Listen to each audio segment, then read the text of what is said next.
Hey guys, I'm Aaron, and today we're going to dive deep into layout dimensions. Dimensions is one of those things that seems pretty simple. You connect two dots and a line that tells you how far apart they are show up, and really once you get it set up, it should be that simple. What a lot of people don't realize is you have a lot of options on how you want your dimensions to look in layout, and beyond that, you have a lot of control on how they actually show up on your drawing. And I'm going to get in and try to show you everything I can think to show you about dimensions in this video. Let's go. All right, so I have a pretty simple drawing here. It's a drawing I did of a architectural table. That's some pretty simple stuff here. The nice thing is we just have a couple of lines. It's not a whole lot. Everything we do here applies to, whether you're drawing a building or a machine part, it doesn't really matter. This all works exactly the same way. So just to pick real quick, I want to show you the model I'm using. Here's the model information. It is a hybrid model, so I do have nice big lines here. I will say that when I go in and start putting dimensions in layout, I like having hybrid or vector turned on. I like that because I have real nice definite corners that I could zoom in on. So if I want to zoom in here real tight, I know where my corner point is. It's really easy to see. So I mean, obviously you guys do you, but for me, the idea here to have nice lines to dimension to as opposed to raster it's just how I work. So just FYI. All right, let's get in here first and let's look at the command itself. We'll look at the properties as well, but let's start with just the command. So when I click on the little down arrow next to dimensions, I have two options, linear and angular. Let's start with linear. And like you already know, this is going to work by clicking on a point and clicking on a point, and then pulling away a dimension and clicking a third time. Boom, dimensions in there. I can click between any point that comes in out of the model. So any spots that I can regularly inference to, including things like midpoints. This can get a little confusing when you're looking at a 2D representation of 3D geometry, of course, because where is the midpoint here? Was it the front or the back of the desk? Is it the face that's seeing it? So it can get a little bit confusing when you get a lot of hectic geometry of a whole bunch of snap points down here because I have all these things. But like I said, generally speaking, if you're conscious of what you're outputting from the model, this should be fairly straightforward. I should have easy to click dimensions. And if you're aware of your model and you come in and draw a dimension that looks totally wrong, then you can take a look at, okay, am I clicking on some point that I can't see in 3D, something like that. But generally speaking, again, if you're locked into a nice view, it's going to prioritize the points that are closest to the camera, and it should be fairly easy to do that. That is a linear dimension. Let's draw a quick angular dimension. So the way this is going to work is I'm going to pick a point, an endpoint right here, and I'm going to draw one line. Then I'm going to go to that, in this case, that same endpoint and draw another line, and it's going to show me what is the angle between those two. And then again, I have a third click, that's to place it. And you can see if I go inside here, inside this 30 degrees, it shows me there. If I go anywhere outside that 30 degrees, it's showing me all the way around the opposite direction. Both of these are correct. Measuring here to here is 30 degrees on this side. It's 330 on this side. So all I got to do is click to choose the one I want to choose. And of course, I'm going to use that inside. I guess you could dimension what it is around the outside, but it wouldn't make a whole lot of sense. All right, so that's pretty straightforward. Putting it in goes pretty quick. If I'm doing a string of dimensions, so if I was going from here to the middle, something like that, I would, oops, I'm in angular dimension. That's a flat angle. I'm gonna go back to linear.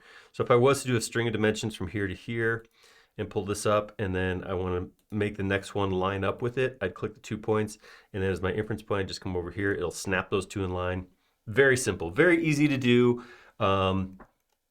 Drawing dimensions is pretty quick. Again, as long as you're very intentional about the geometry you pull in here. You pull in somebody else's model you've never seen before and start doing dimensions, it's a little more tricky because you don't know what geometry you're pulling off of, but in general, that's that simple. So let's talk about editing just these dimensions, not the properties yet. We'll come back to properties, I promise, but just editing the dimensions.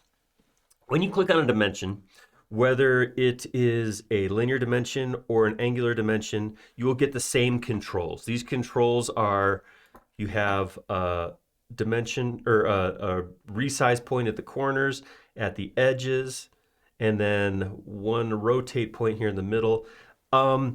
Generally speaking, don't use these. Because what this will do, this will actually let me stretch this out this way or this way, and it'll keep the format of the dimension in that it will be relative to the model itself. When you're connected, I gotta undo that. See, I messed it all up. See how it says 4'2"? If I start doing this stuff, depending on where I click to, I can actually break my dimension so it's no longer connecting to, there we go. See, now it says 3 inches and 31/64. That's not what I want. I want to keep my dimension relative to the scale of the model by connecting to the points in the model. So these controls, I don't recommend. There's some stuff where, like, if I pick on the model as a whole, I can resize or move stuff around. Those work great. When you're just first select on here, I wouldn't move any of these. The only exception is possibly this top one, because this will let me move up and down like this. So that's not a bad option. But you have to be careful. Look what I just did there. I grabbed the whole thing and moved it up rather than just stretching the top. So I'm just going to stand by. Instead of doing that, what you want to do is come in here and double click. When you double click, you get the dimension specific editing tools. What do I mean by that? Well, here, there's a couple things. So one is you get your points. So your actual points that you're dimensioning are down here. If you want to, you can actually grab and move these points around. So if I want to dimension to that midpoint again with this dimension, I could grab that point and drop it on there. Or I could grab the point and put it back on the edge. It'll give me 4'2". That's nice. It really is very good. And the other thing is I can click right up here and I can real just easy drag this back and forth. That's awesome. I have these points here. Again, those points just let me move this up and down. The other point I have in here is where the end of the dimension line goes. So if I don't like this line that's coming and cutting right through my lamp, I could grab that dimension line and bring it up here. I can still see what's being dimensioned, but I don't have that line cutting through my drawing. It's a nice option. So when you have stuff like an interior corner, something like a corner that cuts in like an L shape, sometimes the point will lap over the wall or be short of the wall, whatever. With this, you can actually select it and change it. The other thing I can change when I double click in here is the text. So I can grab the text and drag it. I can drag this anywhere I want, like that. And it's gonna, based on my presets, put a leader line back there. If I want to have it snap, I can grab it to see these 6 blue boxes. Those 6 blue boxes, and actually there's more than 6 because there's actually one right here in the middle as well. But those blue boxes let me snap to predefined locations that will automatically, change how my dimension is displayed. If I don't want one of those, I can, like I said, I can drag it wherever I want, and it'll put a leader line or a connector line based on my presets.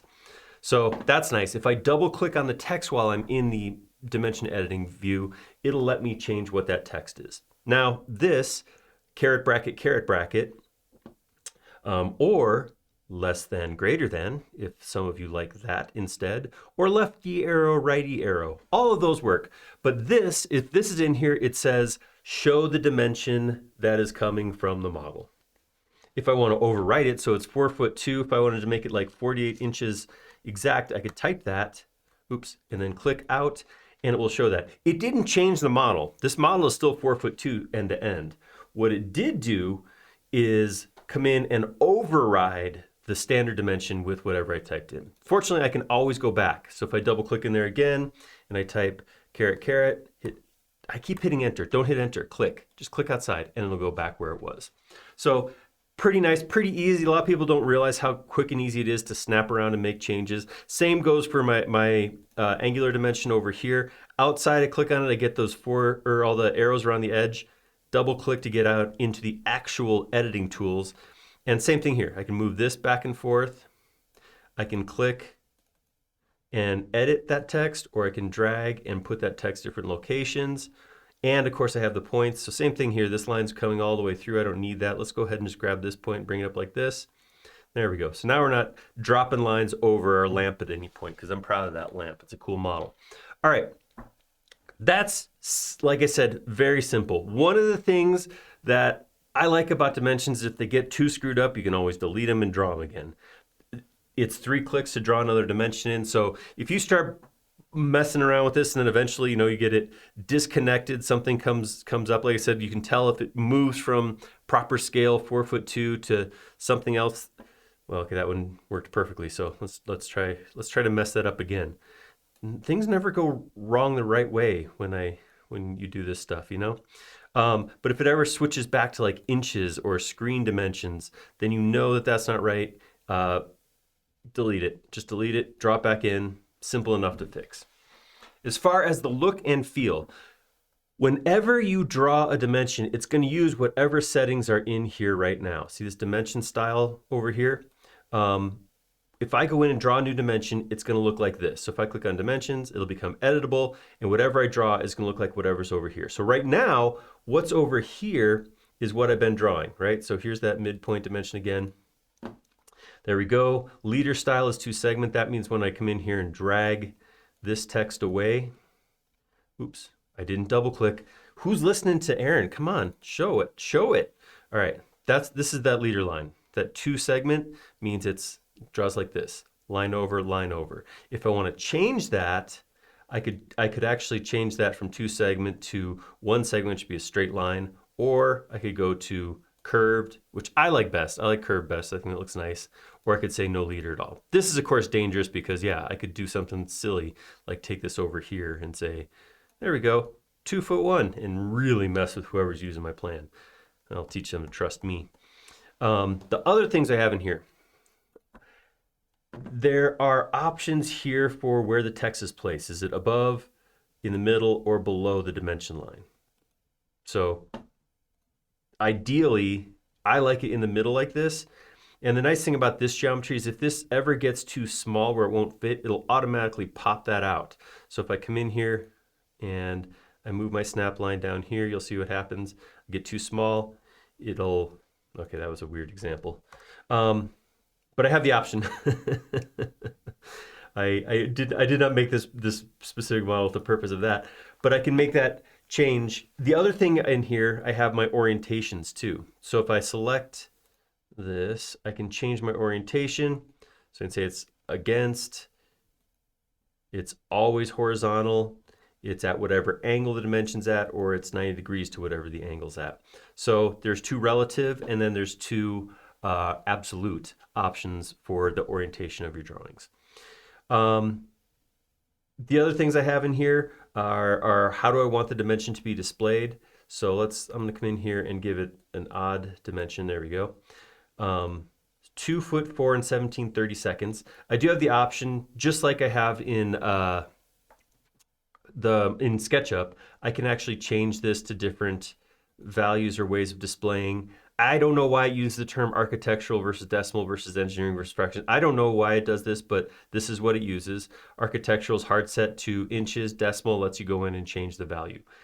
I'm going to leave it as architectural because that's what I'm used to seeing, but you can also change the precision. So if I come in here and say, I don't want to see anything smaller than a 16th because that's as small as my tape measure goes, then I can put that in and it will round to the nearest 16th. It does not change the geometry of the model, but it does change the number here and rounds it to the nearest value that makes sense. All right, moving on. Let's take a look at some angle stuff here. Do I want to see radians or degrees? I don't know what a radian is. I'm going to go see degrees. So I can also say in here, how fine and precise do I want those sorts of numbers? Very simple. The other things I have on here are these start and end extension lines and how I want to deal with them. So if I click on here, going back up here, I could make this bigger. I could have a gap or I can have a length. Let's see what it looks like. What's the difference between those two? And it's really small, so it's kind of hard to see the difference on here right now. So let's bump that up, right? So let's go like 3 inches and 3 inches. Ew, that's ugly. So what it is, extension is saying here's my line, run long, and this is saying give me a space between it. So I could go a little bit longer than where the point actually is, or I could pull back. So 3 inches, this number is relative to the page size. So that's big. Let's try 0.5 inches and see how that looks. All right, so 0.5 says give me an extra 0.5 inch or zero point 0.5. Where's the, get out of here. Get out of my way. Extra dimension. There we go. Unfortunately, I pulled this point back. So let me just start with a brand new one. Let's just draw a new dimension on here. Sometimes when you poke at stuff too long, things happen. All right, so I'm going to come in here. I'm going to select this dimension. I'm going to change that to 0.5. See how it pulls back there? And on this end, I'm going to say 0.5 and change it to length. 0.5. So now this is exactly a 0.5. So no matter where I move it, it'll be the same. This is going to always maintain a 0.5 gap from the point it's connected to. So that's the difference between the two. Generally speaking, you're going to have one setup here, which I personally find the default to be pretty good. Eighth of an inch, eighth of an inch gap, and that's paper space. That's pretty good for the most part. I don't really mess with that. One of the things I will see people do all the time. They'll draw a dimension in, they'll come in here and modify it, change the things they want, and then they'll go in to draw the next dimension, and the dimension will be back to their default. Remember, when you're editing, if I go select right here, I'm editing just this dimension. If I want the dimension I draw next to be different, I hit this, then change these properties, then come draw it. It's very important you remember that, because this information is for the highlighted entity, or if nothing is highlighted and you're in dimensions, it's what it's going to draw. The other thing that showed up in here that we haven't touched on is font and these arrow lines. Those are actually controlled elsewhere. So just like other lines, I have the ability to change that information in shape style. While this is highlighted, if I come over to shape style, I can make things like I can change it to a dashed line rather than a solid line. Notice it does affect all the lines. And if I want to, that doesn't make sense, I'm gonna put it back. I can change the ends as well. So I could say, I don't want that, I want tick marks, because I like that look better. And I can use these however I want. If I'm doing a running dimension that accumulates along its length, maybe I use arrows versus tick marks for final lengths or something like that. It's really up to you. You can change this however you want.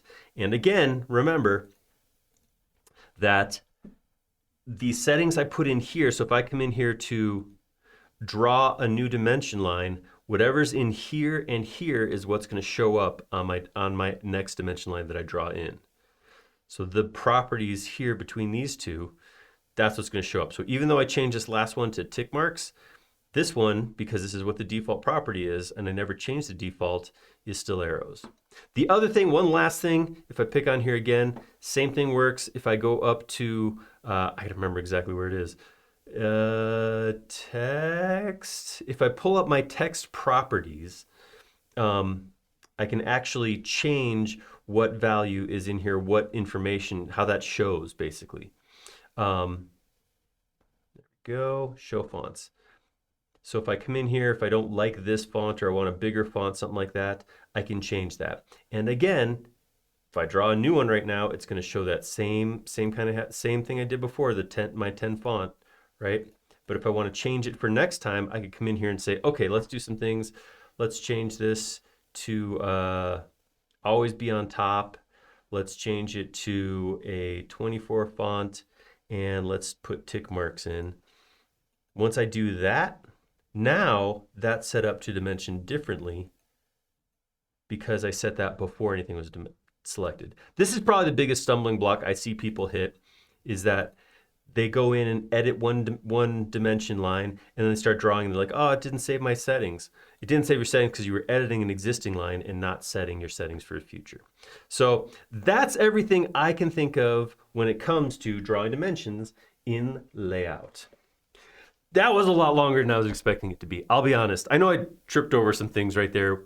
Sometimes I talk and I don't think about what I'm going to do next or if I'm set up to do it next. It happens. But hey, that's just more quality time that you and I get to spend together. So this is everything I could think of as far as dimensions. We talked about inputting dimensions, setting properties, setting line information, setting font information, how to edit. Remember, double click, don't grab the arrow handles, double click and get those circle handles to do your edits. But yeah, that's really it.